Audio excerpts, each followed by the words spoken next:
Hello guys, welcome back, and today I'm going to talk about how you can calculate compound annual growth rate or CAGR in an Excel. Before that, let me tell you, I often get a question from a lot of people that when they are doing any performance metrics of any stock or any strategy, whether they can add CAGR as a parameter.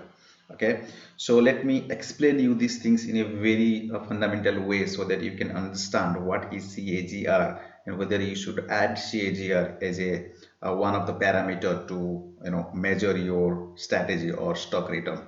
All right, so here I have one example. So this is one strategy that I have, and I saw a PNL. This is my PNL for entire studies from starting from 2015 to 2019. Okay, and the initial capital is 1,50,000. Okay, which I put it here.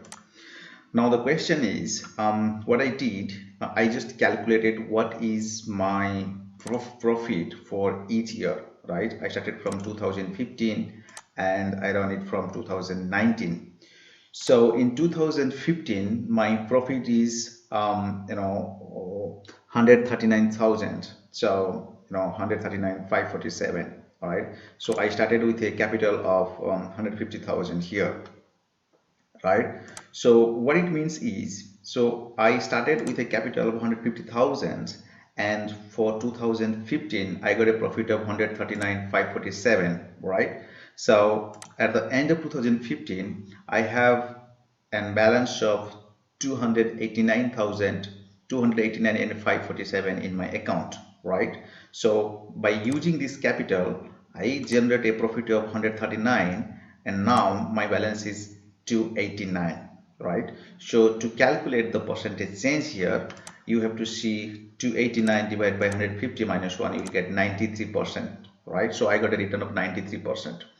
Now this is easy. Now coming to the next year, so when I'm talking about 2016, okay, so here you have to understand one thing, right?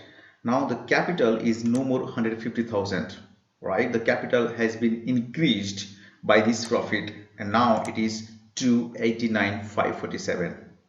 Okay, so this is your new capital.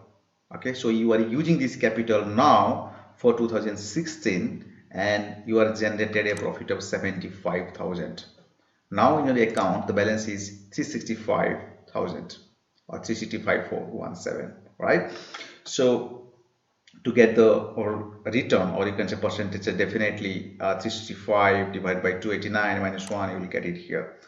So I'm going to share this Excel sheet anyway with you guys. So don't worry about this formula. You have to understand the fundamental behind CAGR now. Now coming back to again in 2017. So this capital has been increased again with this profit of 75. So I'm adding this 75 with this capital. I'm getting this amount 365. So I'm using this 365 because this 365 is a new capital for me, and I'm using this 365 and I'm getting a profit of 27k. So my new balance is 392,560. So I got a percentage change. Now and so on. Now coming back to year 2019. So what is happening here? So in 2019 the capital is 489 and I got a profit of this, and this is my new balance. All right. So now what is a CAGR to calculate? Now it's a very simple. So what is my end balance? So this is my end capital or end balance, right, which is 646.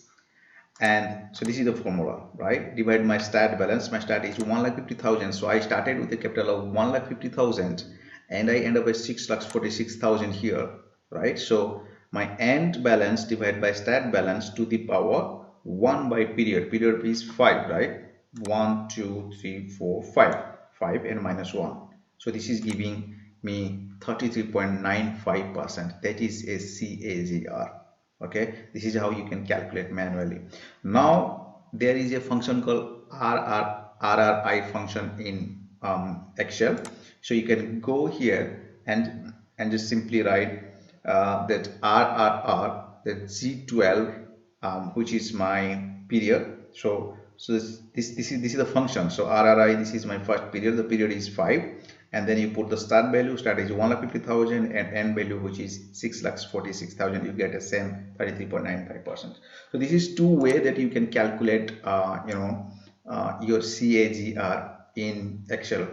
But the most important thing is you have to understand it, right? Fundamentally what is happening. So most of the startups, or if at all, every year you are just calculating the profit, and then you are taking profit out of the, out of the capital. Then definitely CAGR is not a good measure to understand whether the stocks or the strategy is good or bad. But if at all you are just putting all the money in your account, and at the end of 5 years you are calculating it, definitely you can use CAGR is your parameter. So there are different way to calculate CAGR. So nowadays definitely we guys use Python, and there are different function like and different package, Python package like FFAN or PyFolio, and there are lots of functions are there in Python. You can easily type one line of code and get CAGR number. But that's not a question. The question is you have to understand fundamentally what exactly a CAGR is and how it is getting calculated. This is how I just made it in Excel and make you try to understand these things. Okay. Thank you so much for watching this video, and I think this will help you to understand CAGR in a very fundamental way. Thank you so much for watching this video. Thanks.